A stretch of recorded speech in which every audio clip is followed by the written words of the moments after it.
de esta parte de nosotros que es la salud, define como el grado máximo de bienestar físico, mental y social en el ser humano, y no solamente la ausencia de enfermedades. Estamos acostumbrados a creer nada más que si no hay enfermedades uno es saludable, pero no necesariamente. Entonces, es un grado máximo de bienestar, de plenitud, la salud, ¿verdad? ¿De qué depende? Estamos acostumbrados también a creer que la salud depende única y exclusivamente del concepto orgánico, de lo físico de nosotros. Pero existe cada vez con mayor fuerza la tendencia a hacernos conscientes que la mayor parte de la salud depende o proviene del manejo que hagamos nosotros de nuestras emociones. Si el ser humano aprende a manejar sus emociones, va a ser una persona saludable.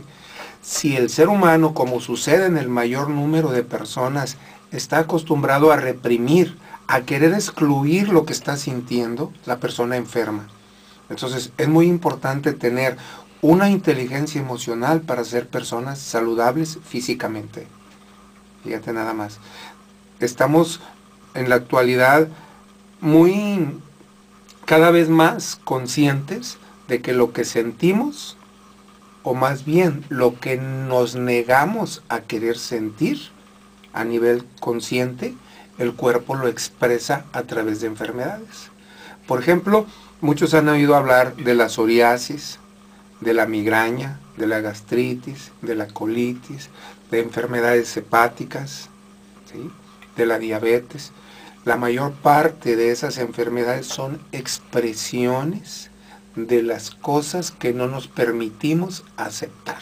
Doctora Mider, lo que me llama la atención en ese tipo de enfermedades no es tanto el nombre, sino que ahora pareciera que este tipo de enfermedades las padecen más los jóvenes que las personas adultas. ¿Eso por qué será? Pues definitivamente yo pienso que tiene que ver con la sabiduría que uno va adquiriendo con el paso del tiempo.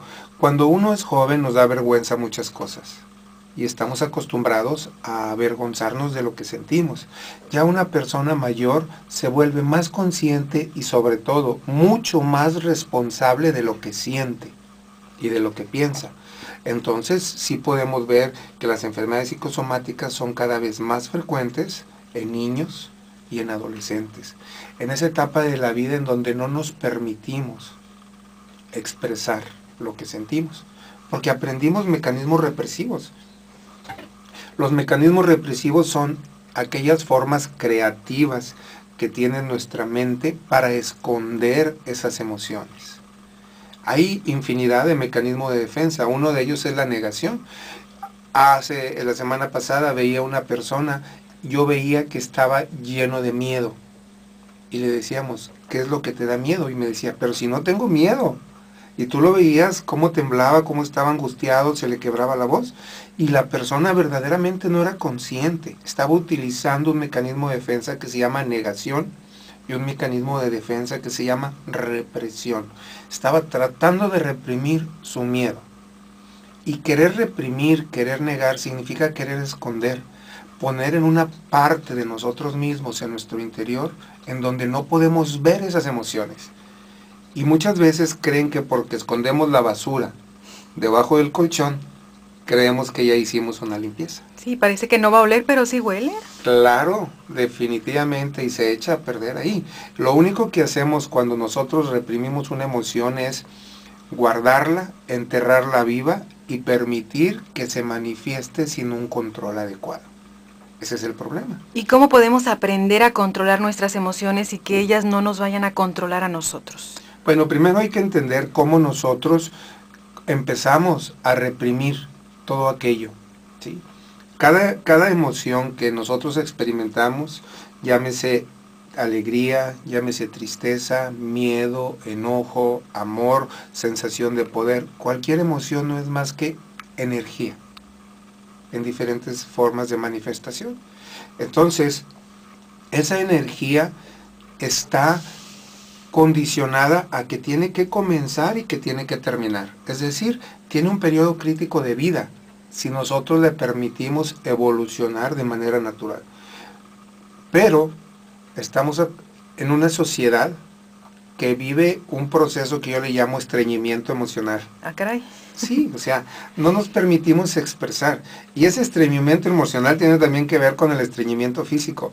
Así es que todas aquellas personas que padecen estreñimiento, casi les puedo asegurar que de esa misma forma en que se niegan a tirar la basura orgánica, de esa misma manera se niegan a procesar y a tirar esas emociones que ya no tienen un sentido en ese momento de su vida.